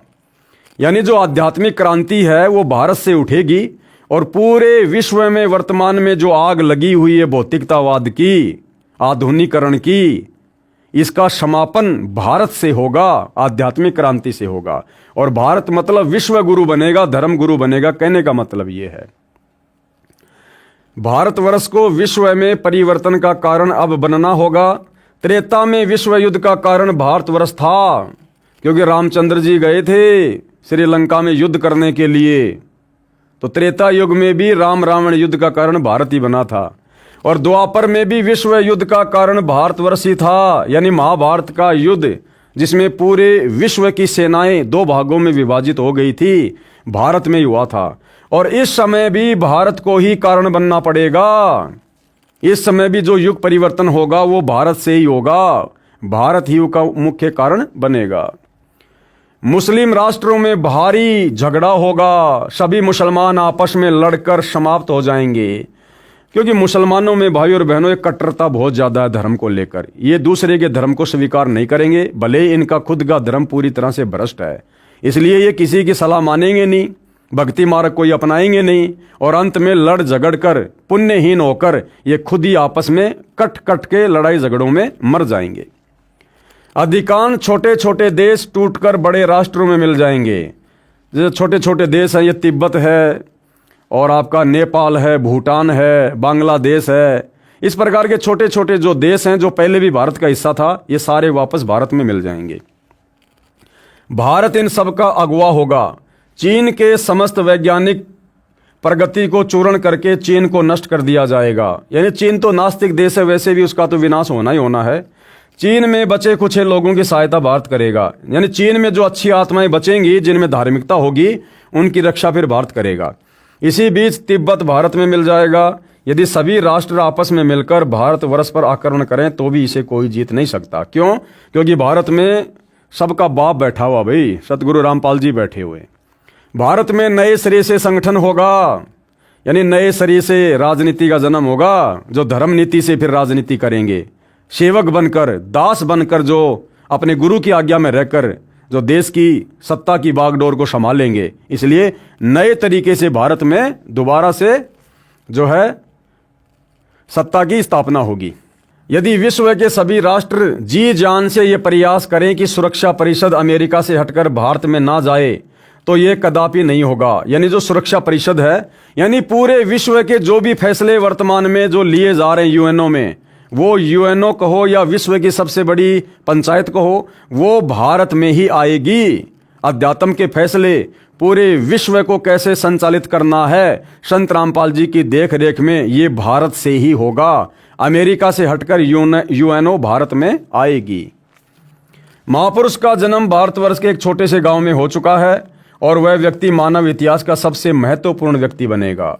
उसे जनता का इतना बड़ा समर्थन प्राप्त होगा कि आज तक किसी को नहीं मिला है। वह महापुरुष नए सिरे से विधान को बनाएगा, यानी नए सिरे से भक्ति विधान को बनाएगा, और वह विश्व के संपूर्ण देशों पर लागू होगा। भारत में सतगुरु रामपाल जी के द्वारा बनाया गया भक्ति विधान, जिससे भक्ति भी चलेगी और देश भी चलेगा, और यही एकमात्र कानून पूरे विश्व पे लागू होगा।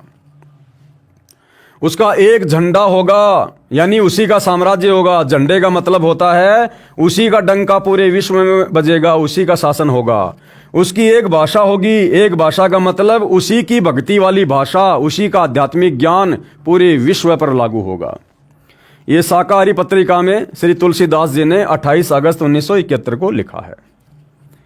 लड़ाई के समय में रक्षा होगी। किनकी होगी? स्वामी जी ने बताया कि युद्ध के समय में सत्संगियों की रक्षा की जाएगी। अब भाई सत्संगी समझना पड़ेगा कि सत्संगी कौन होता है। सत्संग तो दुनिया भर के चल रहे हैं, और वो अब जय गुरुदेव पंथ वाले खुद ये जर्दा भी खाते हैं, अंडे भी खाते हैं, ये बीड़ी भी पीते हैं, नशा भी करते हैं, तो ये सत्संगी थोड़ी हैं। राधा स्वामी पंथ वाले, धन धन सदगुरु पंथ वाले, जय गुरुदेव पंथ वाले, निरंकारी पंथ वाले, हंसादेश पंथ वाले, दुनिया भर के पंथ वाले सारे नशे करते हैं, देवी देवताओं की पूजा करते हैं, सारी व्यर्थ की जो परंपराएं हैं उनमें शामिल होते हैं। तो काहे के सत्संगी हैं? सत्संगी यानी पहले तो यह समझना होगा सत्संग क्या होता है। सत्य का संग, और सत्संग केवल कबीर परमात्मा स्वयं आके करता है। यानी वर्तमान में सतगुरु रामपाल जी ही सत्संगी हैं, जो सत्य कह रहे हैं, सत्य ज्ञान दे रहे हैं।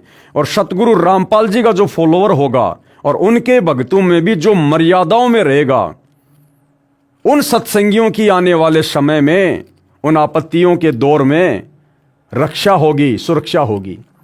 जय गुरुदेव नाम को बराबर याद करते रहेंगे, बिल्कुल सही बात है, लेकिन तुलसीदास वाला जय गुरुदेव नाम नहीं। संत रामपाल जी जय गुरुदेव, ये है असल में जय गुरुदेव, यानी जिनकी जय बोलनी चाहिए, जिनकी महिमा करनी चाहिए। और सतगुरु रामपाल जी ने जो भक्ति मंत्र दे दिया, जो उसका जाप करेगा, सुमरण करेगा, सतनाम का, प्रथम नाम का, या जैसे भी है, उनके सत्संग सुनता रहेगा। सत्संग सुनना भी मंत्र जाप है, तीनों समय की आरती करना भी मंत्र जाप है। तो जो इस प्रकार से सतगुरु रामपाल जी के द्वारा दी गई भक्ति करेगा, वो है मंत्र जाप सुमरण, उसकी रक्षा होगी। जय गुरुदेव नाम को बराबर याद करते रहेंगे, ये परमात्मा का नाम है और हर क्षण तुम्हारी रक्षा करेगा। अब अगर ये जय गुरुदेव नाम ही जो तुलसीदास जी के द्वारा उनके भक्तों को दिया गया, जो कि परमात्मा का नाम है, भक्तों की हर क्षण रक्षा करता है, तो जय गुरुदेव के द्वारा दिए गए नाम को तो छोड़ो, खुद जय गुरुदेव जी की अंतकाल में कैसे दुर्गति हुई, कोड हो गया उनके शरीर में, कोड, उनका हाथ पूरा गड़ गया, दुर्गति से मौत हुई उनकी अंत में। किसकी? खुद जय गुरुदेव की। तो भला जो आदमी जय गुरुदेव नाम जपेगा उसका क्या होगा जब जय गुरुदेव को खुद को कोड हुआ।